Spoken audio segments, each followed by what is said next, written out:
Lagapak! Kasabay ng pagtilapon ng pinong porselana sa sahig ay ang matinis na sigaw ni Ma'am Irene. Walang hiya ka. Tanga! Napatigil sa paghinga si Geneva. Ang mga piraso ng basag na florera ay kumalat sa makintab na sahig na parang mga bituin sa isang madilim na gabi. Ngunit para sa kanya, ang mga ito ay parang mga piraso ng kanyang pangarap na biglang nawasak. Ang kanyang unang araw, ang kanyang nag-iisang pag-asa. Sa isang iglap, bumalik sa kanyang isipan ang mukha ng anak na si Angel. Ang maliit nitong kamay na mahigpit na nakakapit sa kanya kaninang umaga sa ospital. Ang mga mata nitong nangungusap, puno ng pag-asa.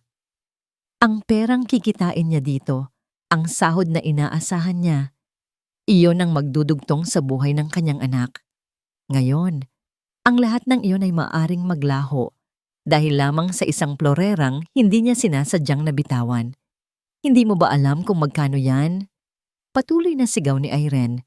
Ang maganda nitong mukha ay nababalot ngayon ng matinding galit. Lumapit ito sa kanya at napaatras si Geneva sa takot. Ang sahod mo ng isang buwan, kulang pa ipambayad dyan. Ma'am, pasensya na po. Sorry po talaga.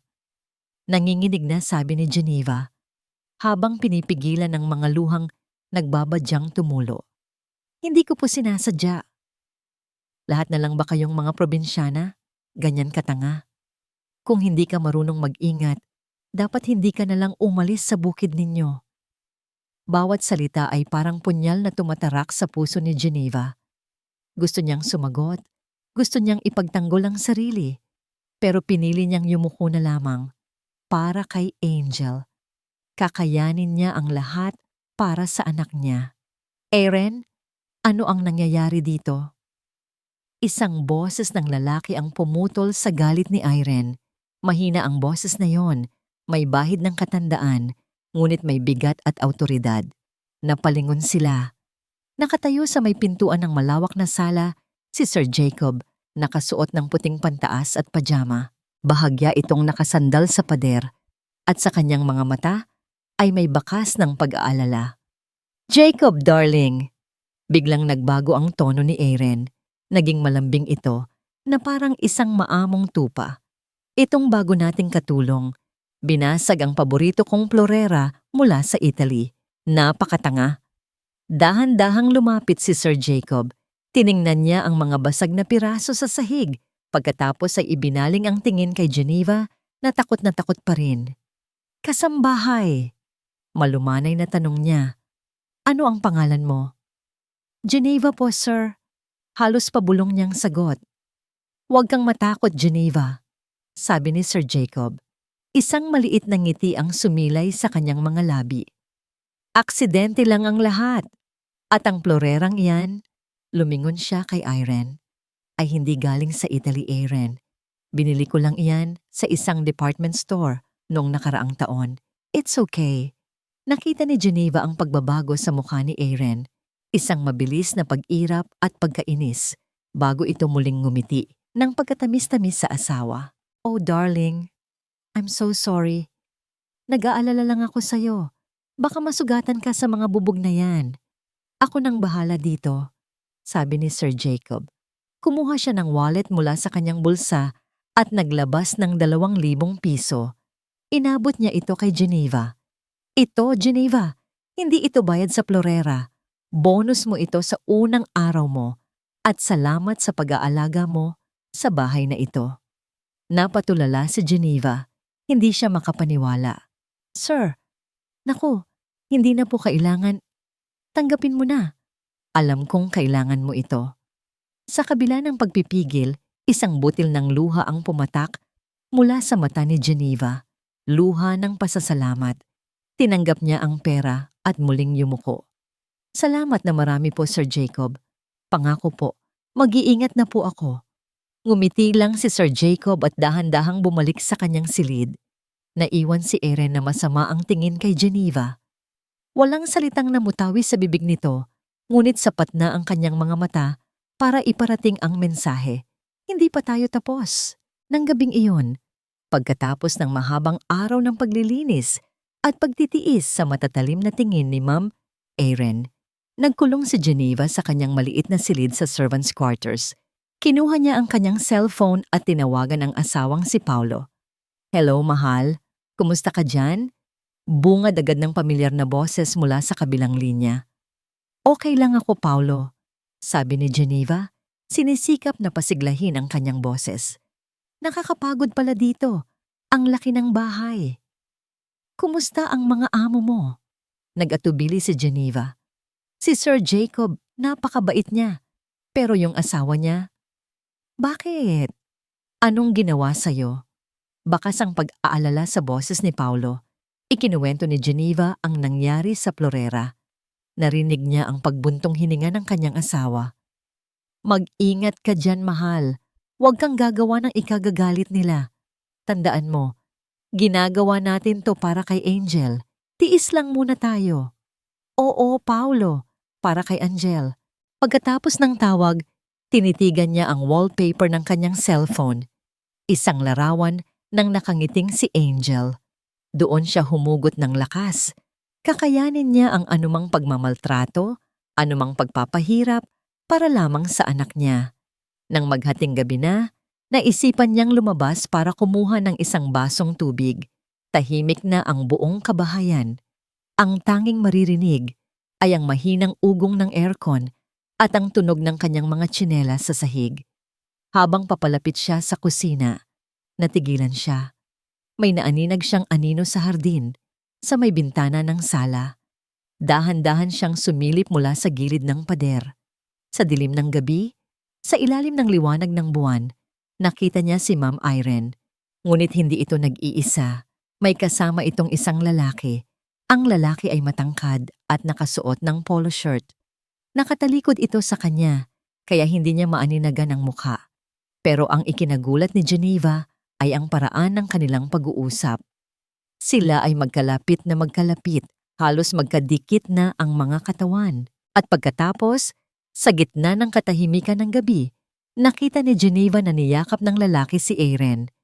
Hindi iyon isang simpleng yakap ng magkaibigan. Iyon ay isang yakap na mahigpit, puno ng isang lihim na hindi niya maintindihan. May ibinulong ang lalaki kay Aaron at tumango ito bago sila naghiwalay at pumasok si Irene pabalik sa loob ng bahay. Nagtago si Geneva sa likod ng pader. Ang puso niya ay malakas na kumakabog. Kilala niya ang lalaking iyon. Siya si Doc Kevin, ang personal na doktor ni Sir Jacob na nagpunta kaninang hapon para sa lingguhang check-up nito. Sino ang lalaking iyon? At bakit ganoon na lamang sila kung mag-usap sa dilim na tila may itinatagong hindi maaring malaman ng buong mundo? Lumipas ang ilang araw na naging parang mga karayom na tinutusok ang bawat sandali ni Geneva. Ang bawat kilos niya ay maingat.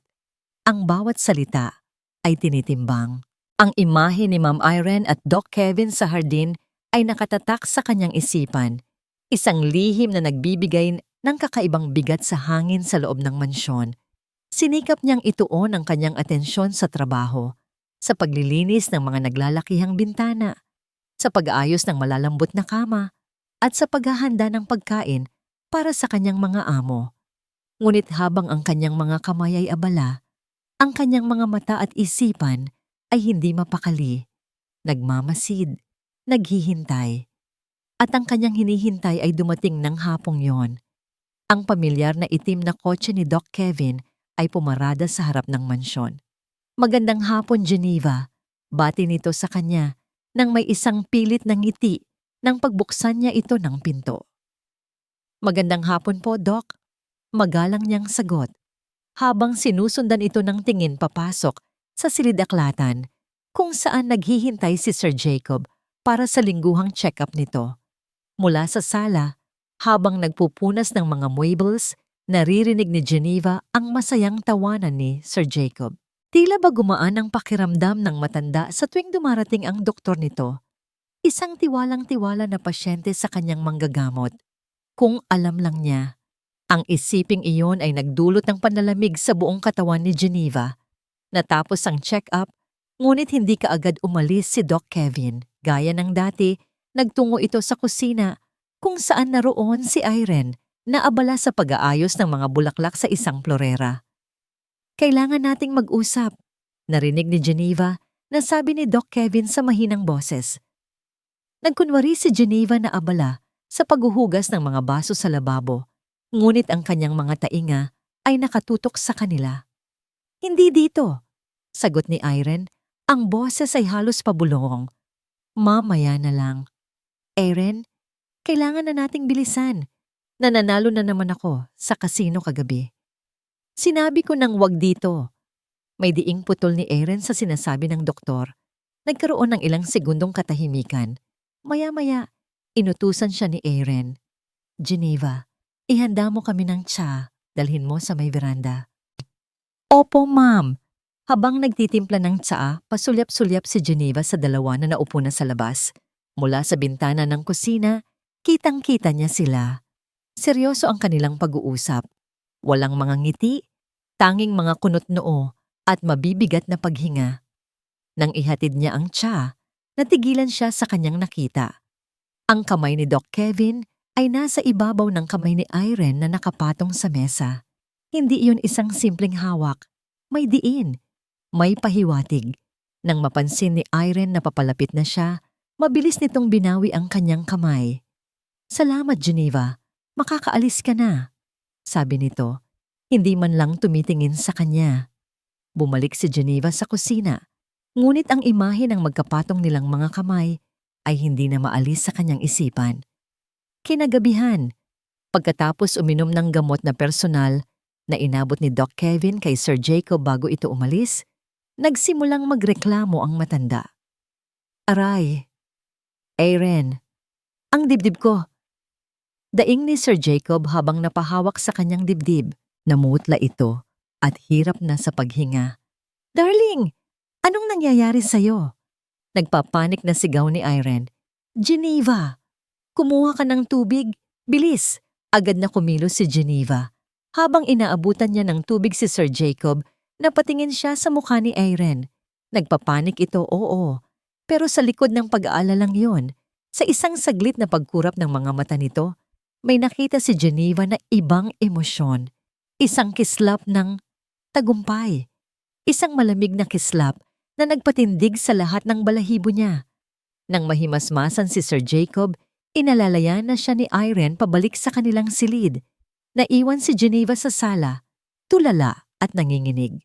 Ang gamot. May kinalaman ang gamot na ibinigay ni Doc Kevin. Sigurado siya, kinabukasan, sinubukan niyang magtanong. Nilapitan niya si Manang Lydia, ang pinakamatagal ng kasambahay sa mansyon, habang naglalabas sila sa likod bahay. Manang, matagal na po ba si Ma'am Irene dito?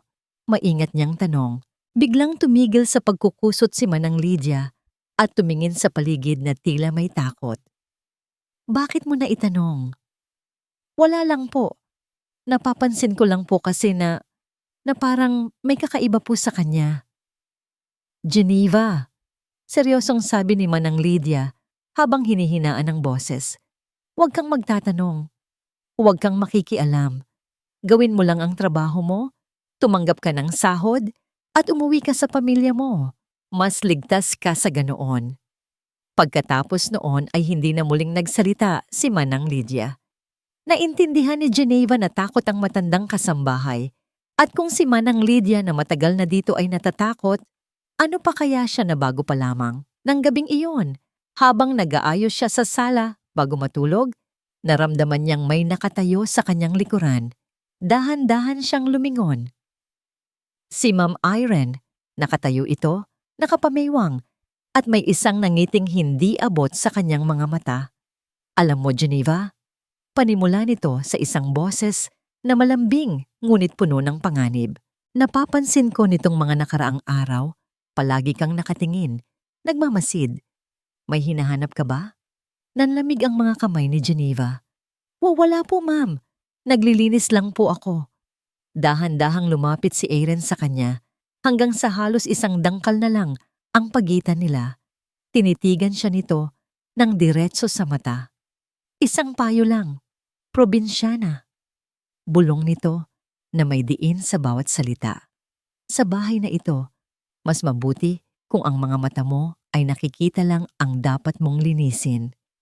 Ang mga salitang binitiwan ni Aaron ay parang multo na bumubuntot kay Geneva sa bawat sulok ng mansyon. Sa bahay na ito, mas mabuti kung ang mga mata mo ay nakikita lang ang dapat mong linisin. Dahil sa takot, sinubukan ni Geneva na maging isang anino. Yumuyuko siya kapag dumadaan si Irene. Iniiwasan niyang mapunta sa mga lugar kung nasaan ito. Ginagawa niya ang kanyang trabaho ng tahimik, ng mabilis, na tila ba gusto niyang maging invisible. Ngunit ang isang anino ay madaling tapakan at ang katahimikan ay madaling basagin. Isang umaga, habang nag-aalis siya ng alikabok sa isang cabinet sa sala, dumaan si Irene sa kanyang likuran. Nagkunwari itong may kinukuha sa kanyang mamahaling handbag at sa isang di sinasadyang kilos, may isang bagay na kumalansing sa sahig. Isang gintong pulseras na may kumikinang na mga diamante. Napatingin si Geneva sa alahas. Nagtama ang kanilang mga mata ni Irene. Ngumiti ito sa kanya. Isang ngiti na kasing lamig ng yelo. Pagkatapos ay pinulot nito ang pulseras, isinuot sa kanyang braso at nagpatuloy sa paglalakad na parang walang nangyari. Ngunit alam ni Geneva na mayroon. Iyon ay hindi isang aksidente. Iyon ay isang babala.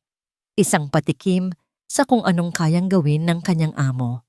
Makalipas ang isang oras, habang naghahanda si Geneva ng tanghalian sa kusina, isang malakas na sigaw ang umalingaw-ngaw sa buong kabahayan.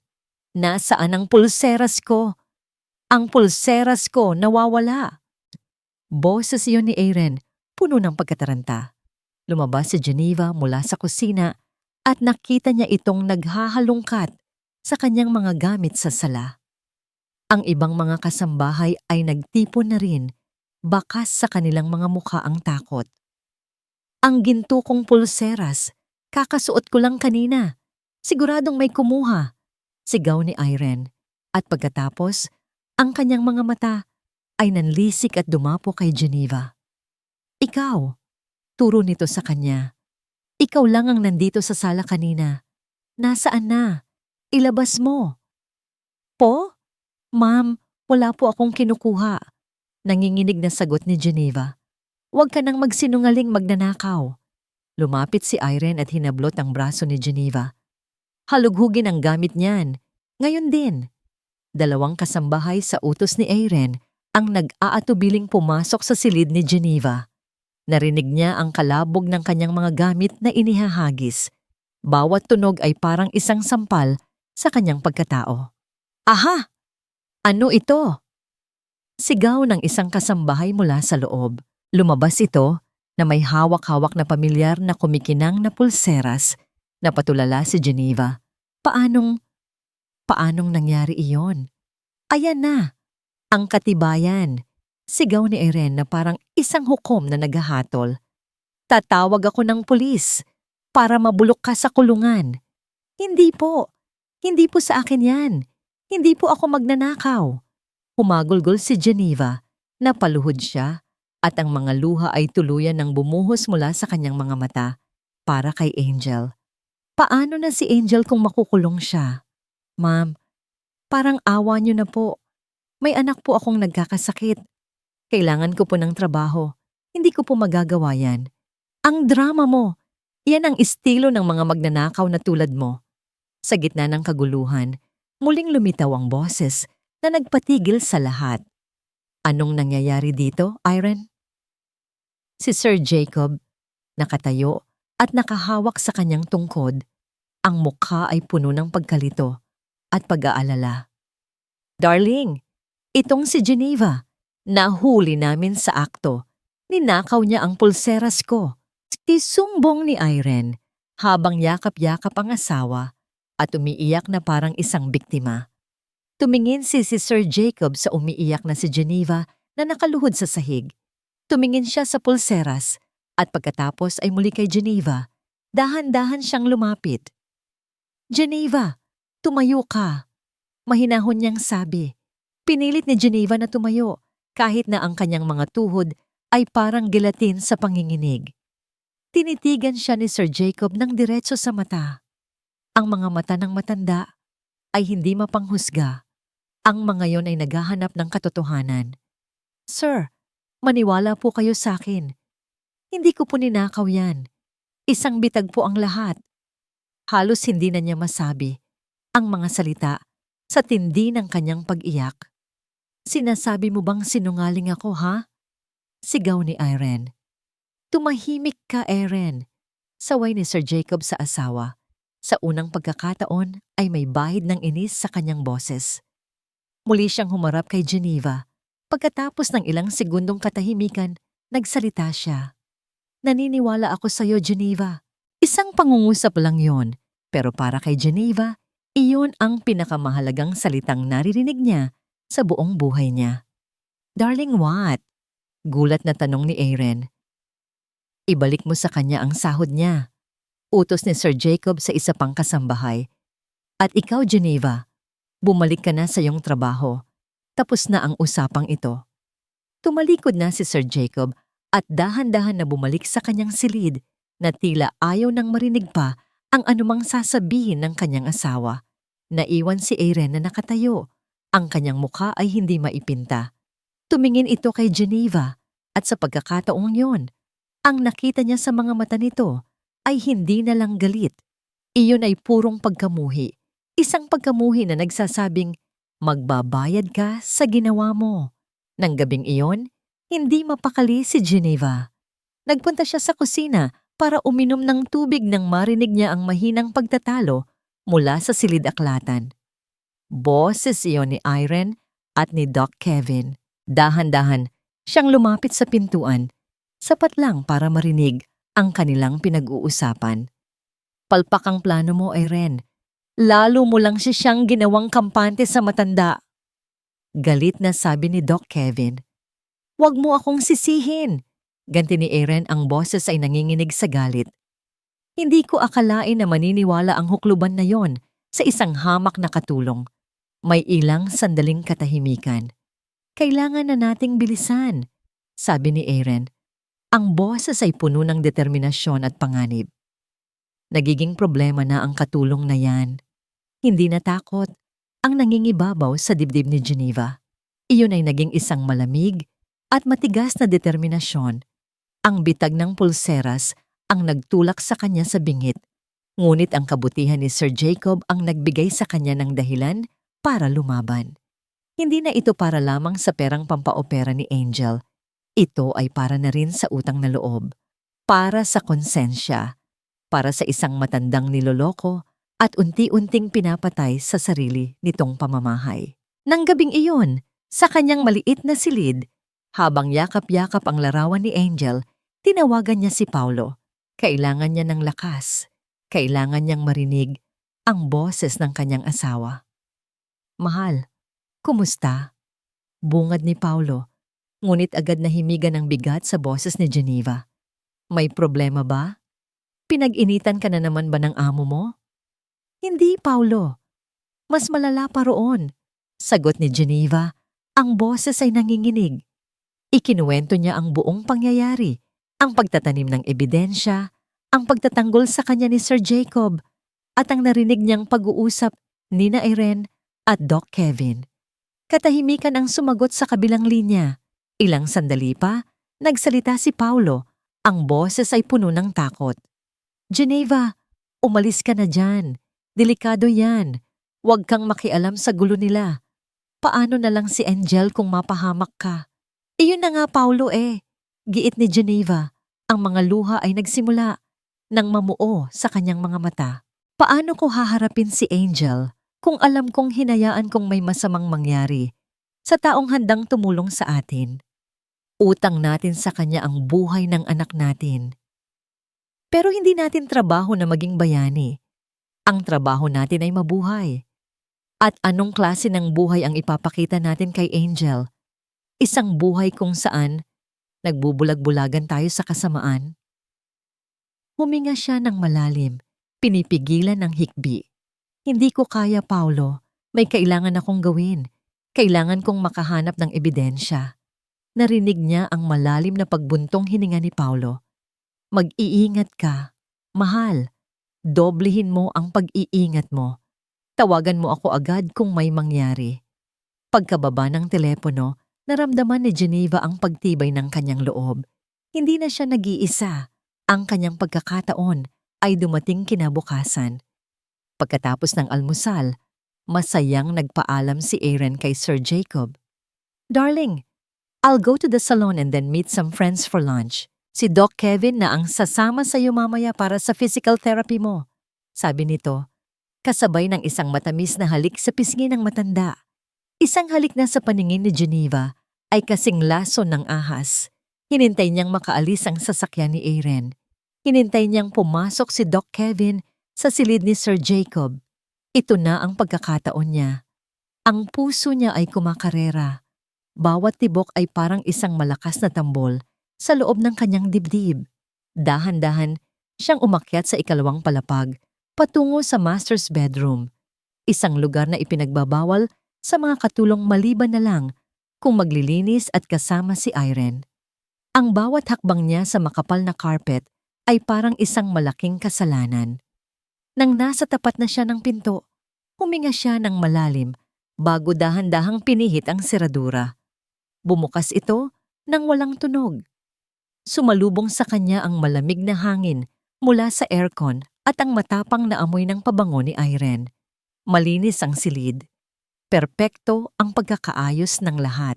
Ngunit para kay Geneva, ang buong lugar ay may nababalot na kadiliman. Saan niya sisimulan? Sa ilalim ng kama, sa loob ng aparador, sa mga drawer ng dresser. Sinimulan niya sa aparador.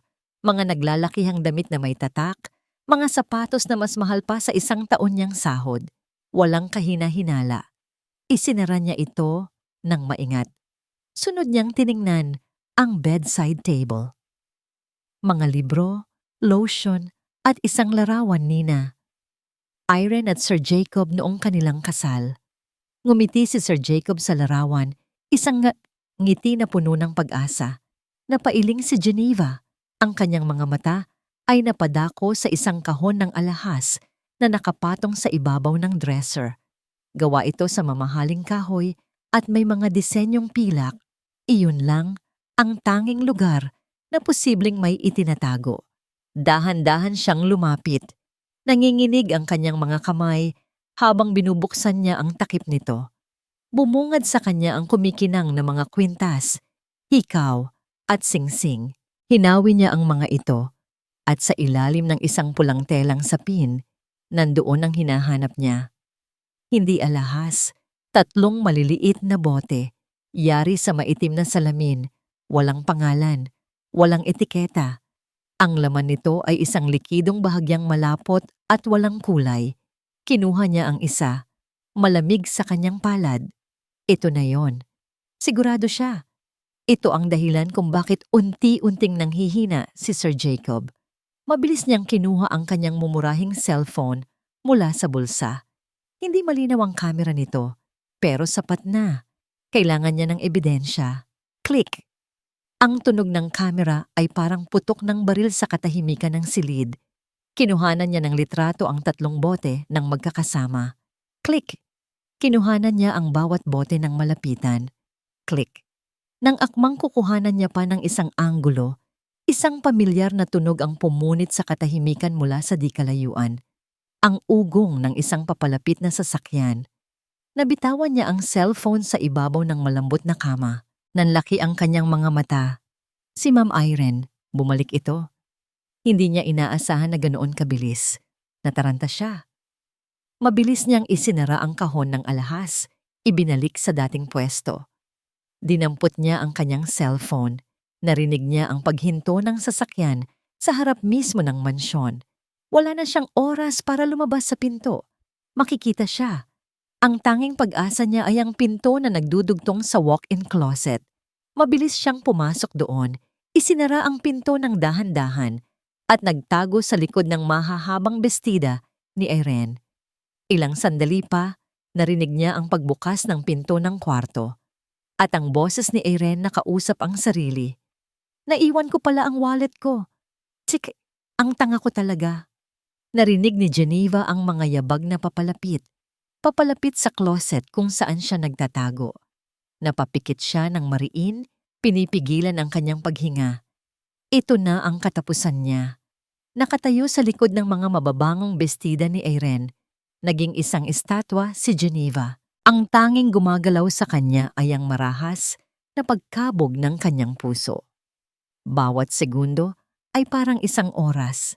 Ang amoy ng mamahaling pabango ay parang lason na pumapasok sa kanyang ilong, nagpapahirap sa kanyang paghinga.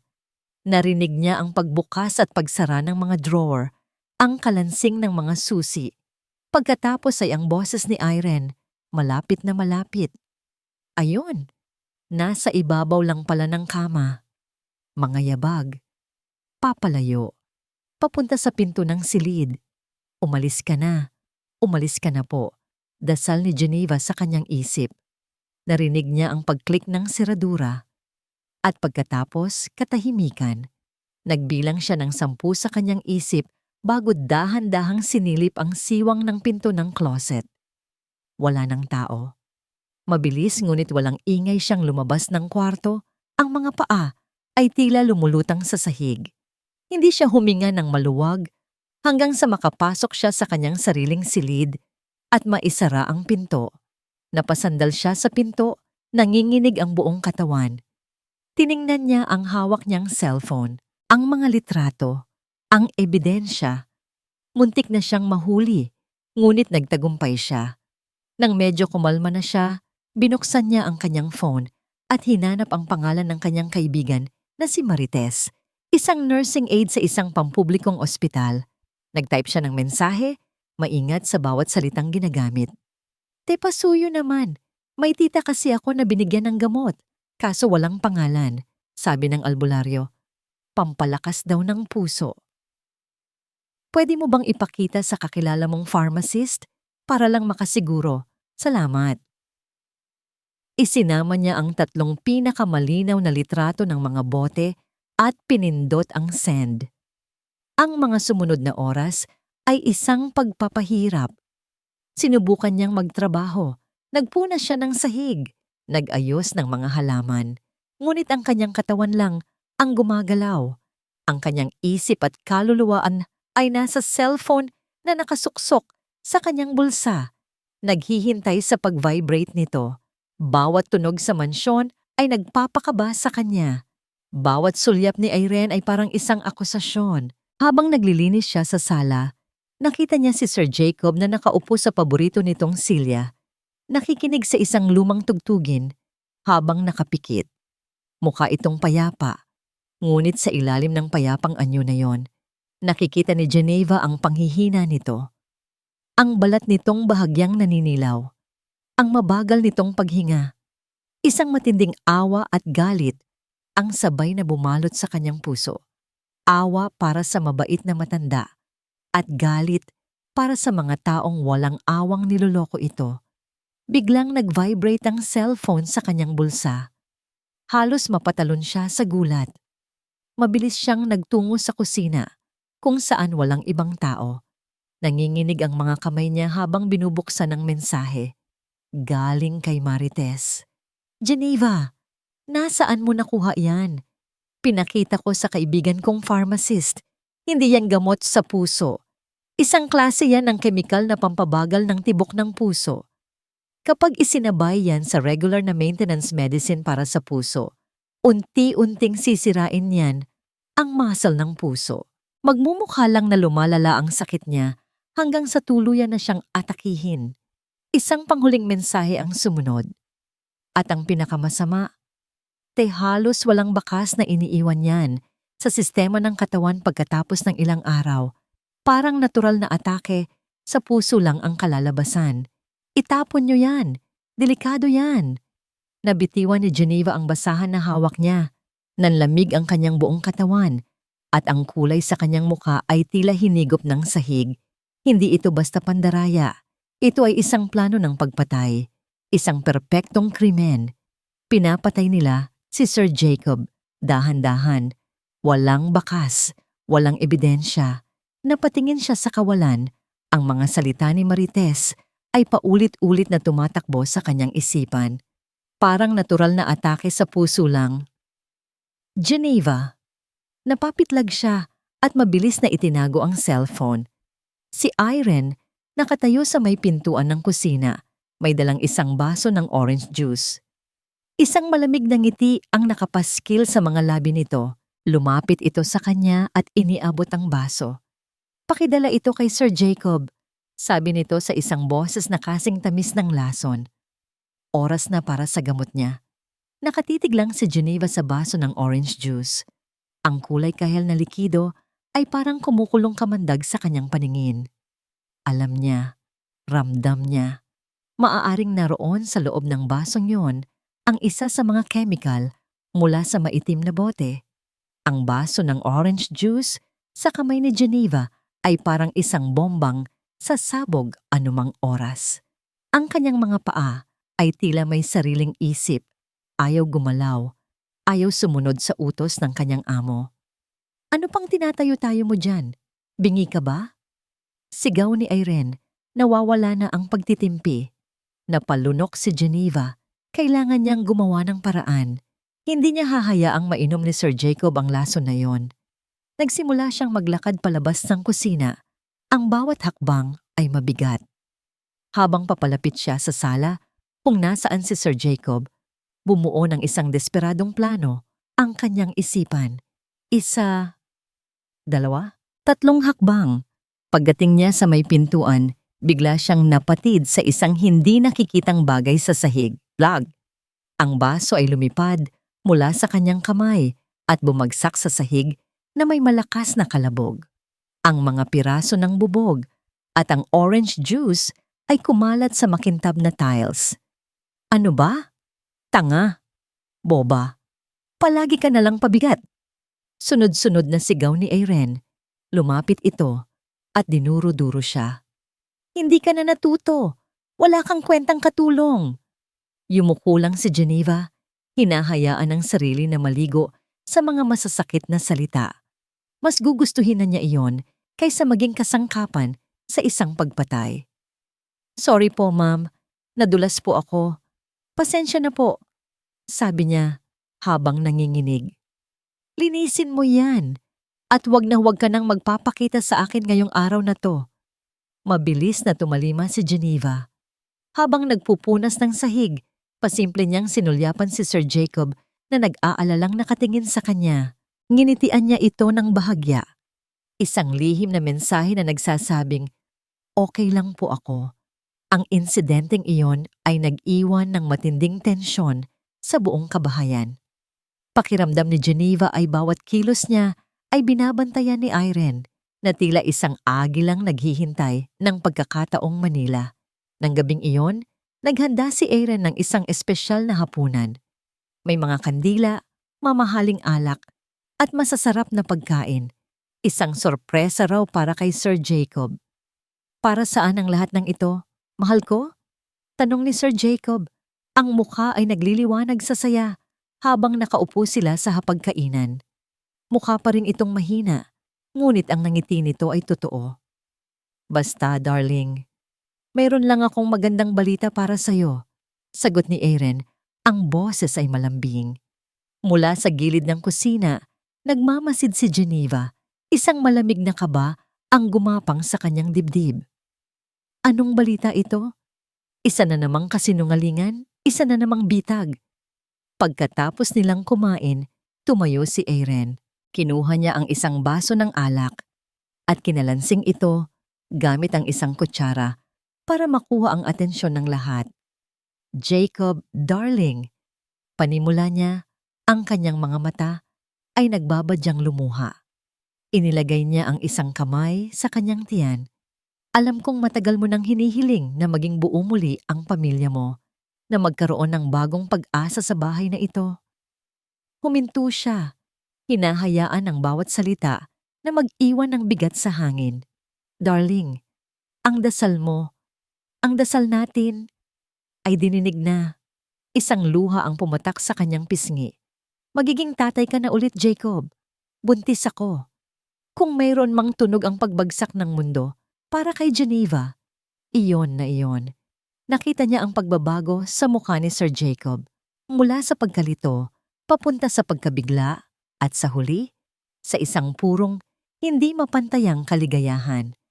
Ang mga mata ng matanda ay nanlaki, at ang mga labi nito ay nagsimulang manginig. Totoo ba yan, Irene? Hindi ka nagbibiro? Totoo ito, darling. Humikbi si Irene. Magkakaroon na tayo ng baby. Tumayo si Sir Jacob.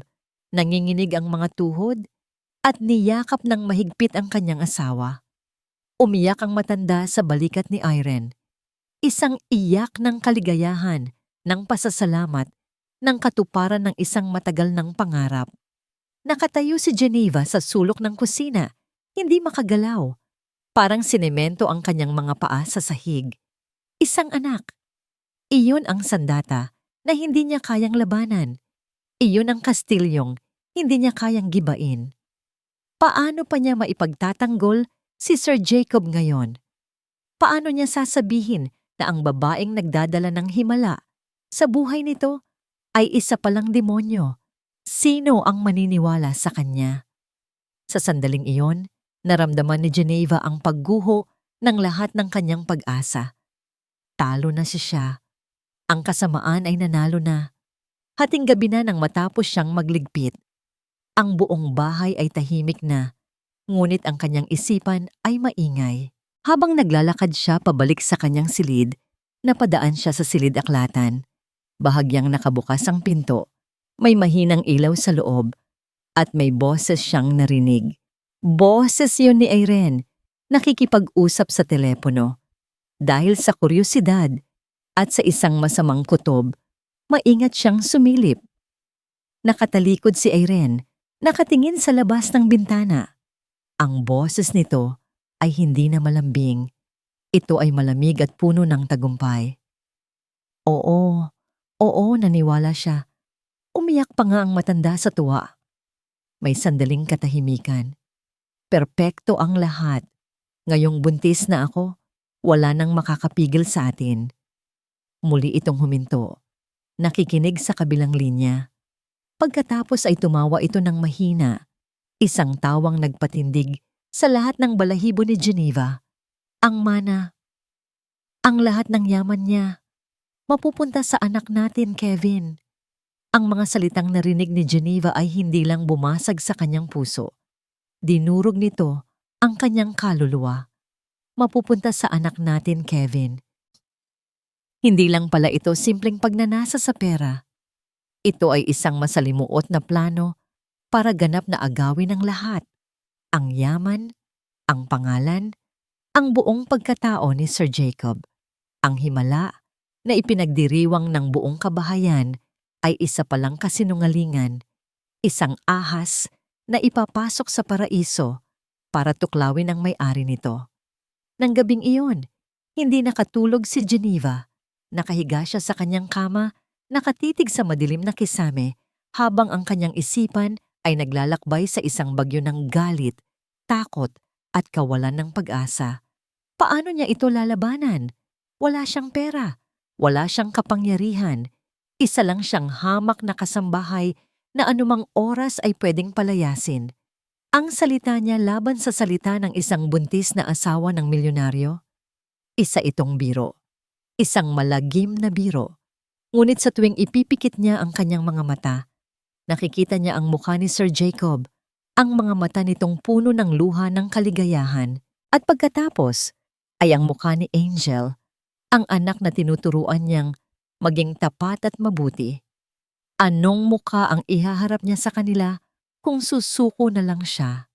Kinabukasan, isang bagong Geneva ang bumangon. Ang takot ay naroon pa rin, ngunit natabunan na iyon ng isang matinding pangangailangan na kumilos. Kailangan niya ng matibay na ebidensya. Isang bagay na hindi kayang pasinungalingan. Isang bagay na gigising sa lahat mula sa pagkakahimbing. Isang audio recording. Iyon ang huling barahan niya. Humingi siya ng day off. Idinahilan na kailangan niyang dalawin ang kanyang anak sa ospital. Sa katunayan, hindi iyon kasinungalingan. Ngunit bago siya pumunta sa ospital, nakipagkita muna siya kay Paulo sa isang maliit na karinderya.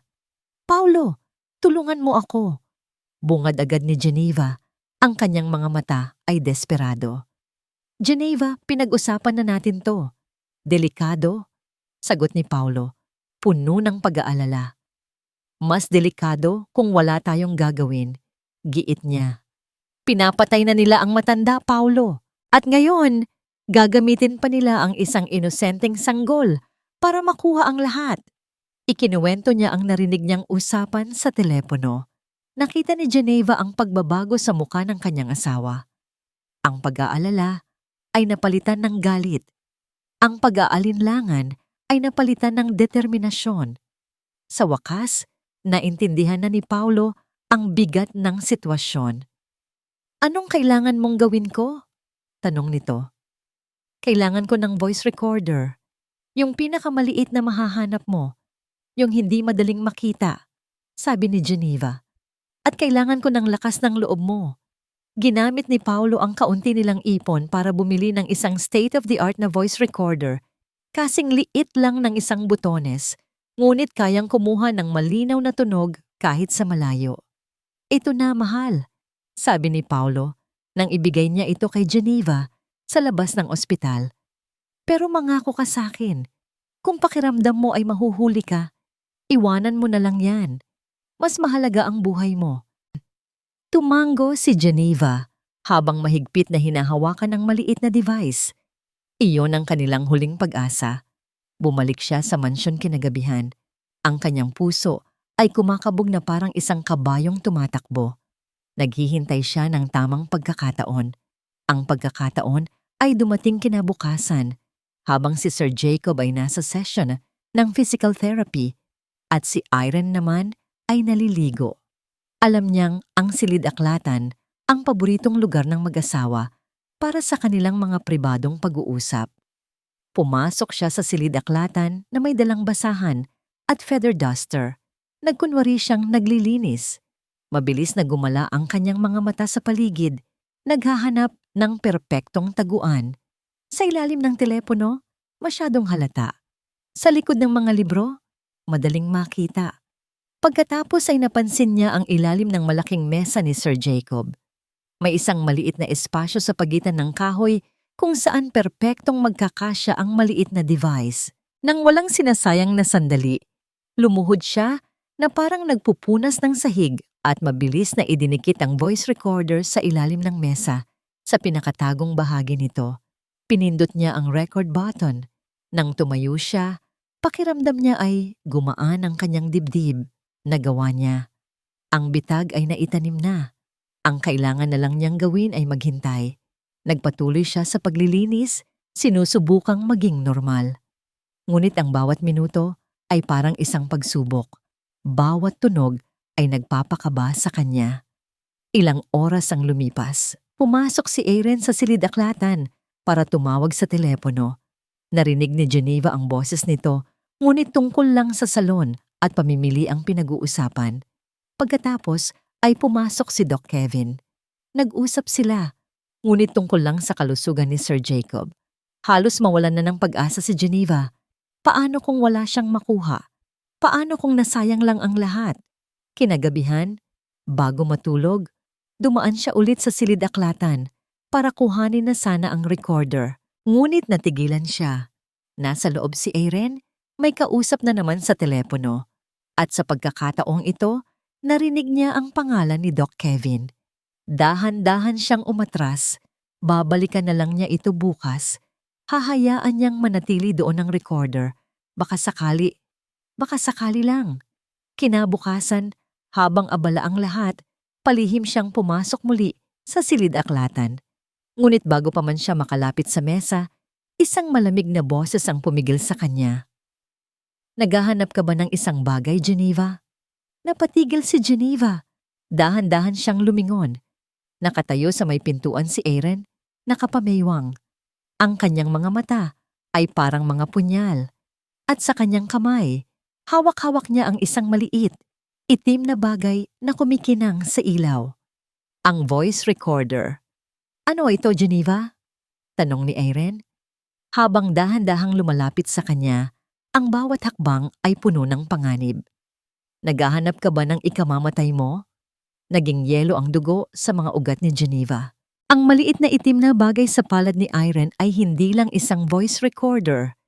Iyon ay ang kanyang huling pag-asa, ang kanyang huling baraha, at ngayon, iyon ay naging hatol sa kanyang kamatayan.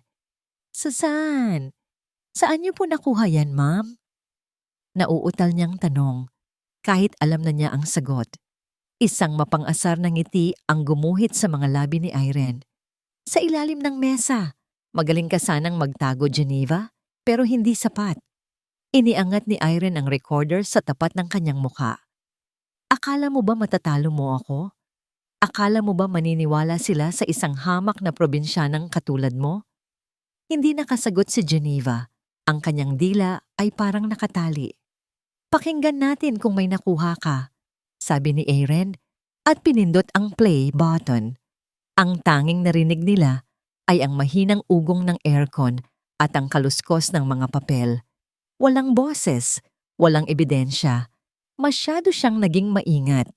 Masyado siyang natakot na iwan ito ng matagal. Tumawa si Irene, isang tawang puno ng tagumpay at pag-insulto. Sayang, wala ka palang nakuha, sabi nito. Pagkatapos, sa isang mabilis at marahas na kilos, ibinagsak niya ang recorder sa sahig at tinapakan ito ng buong lakas. Ang tunog ng nababasag na plastik at maliliit na piyesa ay umalingaw-ngaw sa tahimik na silid. Ganyan din ang mangyayari sa'yo kapag hindi ka tumigil, sabi ni Irene. Ang boses ay bumaba at naging isang mapanganib na bulong. At pagkatapos, nangyari ang hindi inaasahan ni Geneva. Sinugod siya ni Irene. Hinablot nito ang kanyang buhok at isinubsob ang kanyang mukha sa pader. Aray! Daing ni Geneva, naramdaman niya ang sakit at ang init ng kanyang pisngi na tumama sa matigas na pader. Hayop ka! Sigaw ni Irene, habang mas lalong hinihigpitan ang pagkakasabunot sa kanya. Alam mo bang pwede kitang ipakulong sa ginagawa mo? Pagsalakay sa pribadong buhay namin. Pagtatangkang mang-blackmail. Hindi po. Gusto ko lang pong, gusto mong ano? Sirain ang buhay ko? Agawin ang asawa ko? Binitiwan siya nito ng marahas kaya't napasubsob siya sa sahig. Lumuhod si Irene para magpantay ang kanilang mga mukha. Ang mabango nitong hininga ay amoy lason ng bumulong ito sa kanyang tainga. Nakikinig ka ba sa akin, Geneva? May anak ka, di ba? Si Angel? Sa pagkarinig ng pangalan ng kanyang anak, nanigas si Geneva. Ang lahat ng tapang, lahat ng galit, ay biglang naglaho na parang isang bulang pinutok. Napalitan iyon ng isang dalisay, primal na takot. Huwag, parang awa niyo na. Ma'am, huwag niyo pong isali ang anak ko dito. Pakiusap niya. Ang boses ay basag at puno ng pagsusumamo. Tumawa ng mahina si Irene. Isang tawang nagpapakita kung gaano siya kasaya sa nakikita niyang takot sa mga mata ni Geneva. Ngayon, nagkakaintindihan na tayo, bulong nito. Isang maling galaw mo lang, Geneva. Isang maling salita sa kahit kanino. At ang kawawang si Angel, baka magkaroon ng aksidente sa ospital. Alam mo na, minsan nagkakamali ang mga nurse sa pagbigay ng gamot. Sayang naman. Binitiwan ni Irene si Geneva at tumayo ito ng buong pagmamalaki. Ngayon, tatapusin na natin to. Kinaladkad ni Irene si Geneva, palabas ng silid-aklatan, pabalik sa sala kung saan nagpapahinga si Sir Jacob. Ang itsura ni Irene ay biglang nagbago. Ang kaninang malademonyong anyo ay naging isang kaawa-awang biktima. Umiiyak ito, humahagulgol. Darling! Jacob, tulungan mo ako! Sigaw niya. Nagising ang ulirat ni Sir Jacob, gulat na napatingin sa kanila. Irene, anong nangyayari? Itong si Geneva, darling. Halang ang kaluluwa niya, sabi ni Irene habang ipinapakita ang durog na piraso ng voice recorder. Nahuli ko siya. Naglagay siya nito sa ilalim ng mesa mo. Gusto niya tayong i-record. Gusto niya tayong i-blackmail. Napatingin si Sir Jacob kay Geneva. Ang kanyang mga mata ay puno ng pagkalito at hindi makapaniwala. Geneva! Totoo ba ito? Sinubukan ni Geneva na magsalita, ngunit walang boses na lumalabas. Tumingin siya kay Sir Jacob. Umaasang makikita nito ang katotohanan sa kanyang mga mata, tulad ng ginawa nito dati. Sir, hindi po. Maniwala po kayo. Iyon lang ang mga salitang nagawa niyang isatinig. Huwag kang maniwala sa kanya, darling. Lalong lumakas ang iyak ni Irene. Hinawakan nito ang kanyang tiyan. Natatakot ako, Jacob. Natatakot ako para sa baby natin. Paano kung may gawin siyang masama sa atin? Baliw siya. May obsesyon siya sa'yo.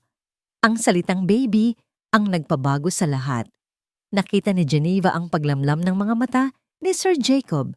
Ang tiwala ay napalitan ng pagdududa. Ang pag-aalala ay napalitan ng pagkabigo. Ang matanda ay pagod na. At ang sakit at mga gamot ay nagpapalabo. Nasa kanyang pag-iisip. Pinagkatiwalaan kita, Geneva, mahinang sabi ni Sir Jacob. Ang boses ay puno ng pait. Binigyan kita ng pagkakataon. Bakit mo ginawa ito? Sir, umalis ka na. Putol ni Sir Jacob. Hindi na tumitingin sa kanya. Ayoko nang makita pa ang pagmumukha mo. Kunin mo ang mga gamit mo at umalis ka na sa bahay na ito. Ngayon din. Bawat salita ay parang isang suntok na nagpapabagsak kay Geneva. Talo na siya. Ang huling taong pinagkakatiwalaan niya ay tinalikuran na siya. Sa utos ni Irene, kinaladkad ng 2 security guard si Geneva palabas ng mansyon. Ang kanyang mga damit at kaunting gamit ay inihagis sa isang lumang bag sa labas ng naglalakihang gate. Slam! Ang pagsara ng bakal na gate ay parang pagsara ng pinto ng langit. Napaluhod si Geneva sa semento sa labas. Yakap-yakap ang kanyang bag. Walang tigil ang agos ng kanyang mga luha. Wala na. Wala ng trabaho. Wala ng pampaopera para kay Angel. Wala ng pag-asa. Nawala ang kanyang trabaho. Nawala ang kanyang ebidensya. At higit sa lahat, nawala ang tiwala ng taong gusto niyang iligtas. Nang biglang mag-vibrate ang kanyang cellphone sa bulsa, kinuha niya ito umaasang si Paulo yon. Ngunit isang unknown number ang lumabas. Isang text message. Binuksan niya ito. Wala itong salita. Isa lang itong litrato. Isang litrato ng kanyang anak na si Angel, mahimbing na natutulog sa kama nito sa ospital. Kinuha mula sa isang anggulo sa loob mismo ng kwarto. At kasunod noon, isang pangmensahe ang pumasok. Manahimik ka kung gusto mo pa siyang makitang buhay. Ang litrato ni Angel at ang kasunod na banta ay parang isang balde ng nagyayelong tubig na ibinuhos sa nag-aapoy na damdamin ni Geneva. Ang hagulgol ay naputol. Ang mga luha ay biglang natuyo. Ang matinding kalungkutan at pagkabigo ay napalitan ng isang emosyon na mas malakas at mas mapanganib, ang galit ng isang ina. Hindi na siya iiyak, hindi na siya magmamakaawa. Tapos na ang pagiging biktima. Kung ang buhay ng kanyang anak ang nakataya, hindi na siya aatras. Lalaban siya, hindi na lang para sa tama, kundi para sa sarili niyang dugo at laman. Tumayo si Geneva mula sa pagkakasalampak sa semento. Pinunasan niya ang kanyang mukha gamit ang likod ng kanyang palad. May determinasyon sa kanyang mga mata na hindi pa nakikita dati. Dinala niya ang kanyang bag at nagsimulang maglakad palayo sa mansyon, palayo sa paraisong naging impyerno. Dumiretso siya sa construction site kung saan nagtatrabaho si Paulo. Nakita siya ng kanyang asawa mula sa malayo at ang pag-aalala ay agad na gumuhit sa mukha nito. Geneva! Anong nangyari? Sa lubong nito. Habang pinapagpagan ang alikabok sa kanyang mga kamay, hindi nagsalita si Geneva. Ipinakita lang niya ang cellphone, ang litrato ni Angel at ang mensahe. Nakita ni Paulo ang lahat. Ang takot ay gumuhit sa kanyang mukha. Ngunit nang tumingin siya sa mga mata ng kanyang asawa, nakita niya ang nagbabagang apoy. Naintindihan niya, hindi na ito usapin ng tama o mali. Personal na ito. Dinala siya ni Paulo sa kanilang maliit at masikip na inuupahang kwarto. Doon, sa gitna ng kanilang karukhaan, umupo silang dalawa, magkaharap, sa ilalim ng isang bumbilyang bahagyang pumipikit-pikit. Anong gagawin natin? Basag ni Paulo sa katahimikan. Ang boses ay puno ng bigat. Nasa kanila ang lahat ng alas, Geneva, pera, kapangyarihan. Hawak nila sa leeg ang anak natin. Mali ka, Paulo. Sagot ni Geneva. Ang kanyang boses ay kalmado, ngunit matigas na parang bakal. May isang bagay na wala sila. Ano? Wala na silang aabangan mula sa akin. Akala nila, natalo na nila ako. Akala nila, takot na ako. Iyon ang magiging alas natin. Ang pag-aakala nilang tapos na ang laban. Tinitigan niya ang asawa ng diretso sa mga mata. Kung hindi tayo lalaban, sila ang mananalo. At paano ko haharapin si Angel balang araw? Sasabihin ko bang hinayaan kong mamatay ang taong gustong tumulong sa kanya dahil natakot ako? Isang luha ang pumatak mula sa mata ni Paulo. Hinawakan niya ang kamay ng kanyang asawa. Hindi natin hahayaan. Sabihin mo sa akin ang plano mo. Kasama mo ako dito. Isang maliit na ngiti ang sumilay sa labi ni Geneva. May malaking birthday party si Irene sa Sabado. Isang grandeng selebrasyon. Lahat ng mayayaman at importanteng tao ay nandoon. Iyon ang magiging entablado natin. Sinimulan nilang buuin ang plano. Isang plano na desperado, mapanganib, at nangangailangan ng perpektong tiempo. Una, tinawagan ni Geneva ang kaibigan niyang si Marites. Marites, kailangan ko ng pabor. Isang malaking pabor, sabi ni Geneva sa telepono. Ikinuwento niya ang buod ng lahat. Ang takot ay narinig niya sa boses ng kaibigan, ngunit ang paninindigan para sa tama ay mas naging matimbang. Gagawin ko, sabi ni Marites. Ano ang kailangan mong gawin ko? Kailangan kong gumawa ka ng isang maikling video. Ikaw, na nakasuot ng uniform mo. Ipaliwanag mo kung ano ang epekto ng kemikal na nasa litratong ipinadala ko sa'yo kapag hinalo sa gamot sa puso. Maging professional ka. Maging malinaw. Parang isang public service announcement, paliwanag ni Geneva. Pangalawa, si Paulo. Paulo, kailangan mong makapasok sa party. Sabi ni Geneva. Paano? Hindi ako imbitado. Mag-a-apply ka bilang waiter sa catering service na kinuha nila. Narinig ko minsan na binanggit ni Irene ang pangalan ng kumpanya. Palagi silang kumukuha ng mga extra kapag malalaking event. Itago mo ang mukha mo. Maging isa ka lang sa karamihan. Pangatlo, at ang pinakadelikadong bahagi, ay para sa kanya. Kailangan niyang maipasok ang video sa mismong sound system at projector ng party.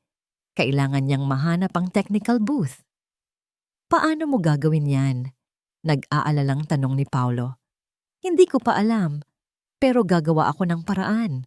Sagot ni Geneva, ang kanyang mga mata ay nakatutok sa isang lumang imbitasyon na nakita niya sa basurahan ng mansyon noon. Nandoon ang lahat ng detalye, ang oras, ang lugar, ang pangalan ng event coordinator. Ang mga sumunod na araw ay ginugol nila sa paghahanda. Nag-apply si Paulo sa catering at sa awa ng Diyos, natanggap. Nag-record si Marites ng isang malinaw at nakakakumbinsing video. At si Geneva, nagpanggap siyang isang event supplier at kinontak ang coordinator. Nagtatanong tungkol sa technical setup hanggang sa makuha niya ang layout ng buong venue. Dumating ang gabi ng Sabado. Nakatayo si Geneva sa isang madilim na eskinita sa tapat ng mansyon na ngayon ay naliligo sa mga makukulay na ilaw at tugtugin. Hawak niya sa kanyang kamay ang isang maliit na USB na naglalaman ng video ni Marites. Ang video na magiging bomba na sasabog sa gitna ng piging. Sa loob, alam niyang nandoon na si Paulo. nakasuot ng uniforme ng waiter, naghihintay sa kanyang hudyat. Tumingin siya sa langit, huminga ng malalim, at nagdasal. Ito na ang huling gabi, ang huling sugal. Para kay Sir Jacob, para kay Angel, para sa katarungan. Ang hardin ng mansyon ay nabago at naging isang lugar mula sa panaginip. May mga kumikinang na fairy lights na nakasabit sa mga puno. Ang mga mesang may puting mantel ay napapalibutan ng mga importanteng bisita, mga politiko, negosyante, at mga socialite. Lahat ay nakasuot ng kanilang pinakamamahaling damit at alahas. Sa gitna ng lahat, sa isang maliit na entablado, nakatayo si Irene, lalong gumanda sa kanyang mamahaling pulang bestida na bumabagay sa kanyang bilugang tiyan. Hawak niya ang kamay ni Sir Jacob na nakaupo sa isang eleganteng silya, mukhang mas mahina kaysa dati, ngunit may ngiti ng pagmamalaki sa kanyang mga labi. Thank you. Thank you all for coming. Panimula ni Irene sa mikropono. Ang kanyang boses ay parang musika sa pandinig ng mga panauhin. Tonight is very special, not just because it's my birthday, but because we are celebrating new life, a new beginning for our family. Mula sa gilid, malapit sa buffet table, nakatayo si Paulo. Ang kanyang puso ay kumakabog ng napakabilis kasabay ng bawat salita ni Irene. Ang hawak niyang tray ng mga baso ng champagne ay nanginginig. Naghahanap ang kanyang mga mata sa technical booth na nasa di kalayuan. Nandoon ang isang technician na abala sa pag-aayos ng mga kontrol para sa malaking projector screen sa likod ng entablado. Ito na, kailangan na niyang kumilos. Sa labas ng gate, sa ilalim ng anino ng isang malaking puno, nakatayo si Geneva. Ang kanyang cellphone ay nasa kanyang kamay, naghihintay sa text ni Paulo. Bawat segundo ay parang isang pagpapahirap. Paulo, ano na? Bulong niya sa hangin. Sa loob, huminga ng malalim si Paulo. Inilapag niya ang kanyang tray at nagsimulang maglakad patungo sa technical booth. Ang kanyang plano ay simple ngunit delikado. Magkunwaring natapilok at itapon ang daladalang inumin sa technician para magkaroon ng kaguluhan. At syempre, gusto kong pasalamatan ang aking pinakamamahal na asawa, si Jacob. Patuloy ni Irene, habang malambing na hinahaplos ang pisngi ng matanda. Thank you, darling, for giving me this miracle. Nang marinig yon ni Paulo, isang galit ang kumulo sa kanyang dibdib. Kumuha siya ng isang tray na may lamang mga baso ng red wine at nagsimula ng maglakad. Malapit na siya sa booth. 3 hakbang na lang, biglang may humarang sa kanyang daan. Isang bisitang lasing na. Waiter! More wine! Sabi ng lalaki. Sandali lang po, sir. I said now. Nataranta si Paulo. Ang tiyempo. Mawawala ang tiyempo niya. Sa entablado, itinaas ni Irene ang kanyang baso. A toast for a long life, for our family, and for our baby. Iyon na ang hudyat. Wala nang urungan. Itinulak ni Paulo ng bahagya ang lasing na lalaki at tumakbo siya patungo sa technician. Hoy! Ano? Hindi na natapos ng technician ang kanyang sasabihin. Sinadya ni Paulo na matapilok at ang lahat ng red wine ay tumapon sa damit at sa control panel na nasa harap nito. Ano ba? Ang tanga-tanga mo naman! Sigaw ng technician habang nagpupunas. Sa gitna ng kaguluhan, sa loob lang ng 3 segundo, habang ang atensyon ng lahat ay nasa technician, mabilis na isinaksak ni Paulo ang USB sa port ng laptop na nakakonekta sa projector. Nag-double-click siya sa video file at mabilis na iwinaksi ang kanyang kamay. Sorry po talaga, sabi ni Paulo habang nagmamadaling tumalikod at naglaho sa gitna ng mga tao. Sa entablado, habang nagtatawanan ang mga bisita, biglang namatay ang malaking screen sa likod ni Irene. Pagkatapos ay muli itong umilaw. Ngunit hindi na logo ng kaarawan ang nakalagay. Isang babae na nakauniforme ng nurse ang lumitaw sa screen. Si Marites. Magandang gabi po. Ako po si Marites, isang healthcare worker. Panimula ng video, ang boses ay seryoso at propesyonal. Ito po ay isang public service announcement. May isang uri ng industrial chemical na kapag inihalo sa gamot para sa maintenance ng puso tulad ng metoprolol, napatigil sa pagtawa ang mga bisita. Tumingin si Irene sa screen, ang kanyang mukha ay puno ng pagkalito. What is this? Technical error ba to? Ay unti-unting sisirain ang muscle ng puso na magdudulot ng acute heart failure. Patuloy ni Marites sa screen. Ang sintomas ay panghihina, paninikip ng dibdib at pagkahilo. Ang kamatayan ay magmumukhang natural na atake sa puso at halos walang iniiwang bakas sa sistema ng katawan. Isang nakakabinging katahimikan ang bumalot sa buong hardin. Si Doc Kevin, na nakatayo sa isang sulok, ay biglang namutla na parang isang patay. Tumingin si Sir Jacob sa screen. Pagkatapos ay kay Irene, ang kanyang mga mata ay nagsisimula ng manlaki sa pagkarealisa. Patayin niyo yan! Patayin niyo yan! Sigaw ni Aaron sa technician, ngunit huli na ang lahat. Ang lason ay kumalat na. Biglang pumasok si Geneva mula sa gate, kasama ang 2 pulis na kanyang tinawagan bago pa man magsimula ang lahat. Hindi lang yan, malakas na sabi ni Geneva. Ang kanyang boses ay umalingaw-ngaw sa buong hardin. Agad na itinutok sa kanya ng mga security guard ang kanilang mga flashlight. Mayroon pa. Mula sa cellphone bag po ni Paulo na nakakonekta sa isang maliit na Bluetooth speaker na dala niya, isang audio recording ang biglang tumunog. Hindi ito nakuha mula sa voice recorder na sinira, kundi mula sa cellphone na palihim na iniwan ni Paulo sa ilalim ng sofa nung isang araw na nagpanggap siyang naglilinis. Boses ni Aaron. Perpekto ang lahat. Ngayong buntis na ako, wala nang makakapigil sa atin. Isang tawa. Boses ni Aaron. Ang mana. Ang lahat ng yaman niya. Mapupunta sa anak natin, Kevin. Sa pagkarinig ng pangalan ni Kevin at sa diin sa salitang natin, ang lahat ng pagdududa ay nawala. Napahawak sa kanyang dibdib si Sir Jacob. Ang kanyang mukha ay namula at hirap na siyang huminga. Hindi dahil sa lason, kundi dahil sa sakit ng katotohanan. Sir Jacob, sigaw ni Geneva. Ngunit bago pa man siya makalapit, isang sigaw ang pumunit sa gabi. Walang makakakuha sa akin, si Irene. Sa gitna ng kaguluhan, sa tindi ng pagkataranta, hinablot niya ang isang maliit na kutsilyo na ginamit pang hiwa ng cake sa mesa. Itinutok niya ito, hindi sa iba, kundi sa sarili niyang leeg. Ang kanyang mga mata ay nanlilisik na parang isang hayop na nasukol. Ang eksena sa hardin ay naging isang magulong teatro ng pagkataranta at takot. Ang mga bisita ay nagsisigawan at naguunahan sa paglabas. Sa gitna ng lahat, si Irene ay parang isang baliw na reyna na bumagsak ang kaharian, hawak ang patalim sa kanyang leeg. Si Doc Kevin naman ay sinubukang tumakas, ngunit mabilis siyang napalibutan ng mga pulis.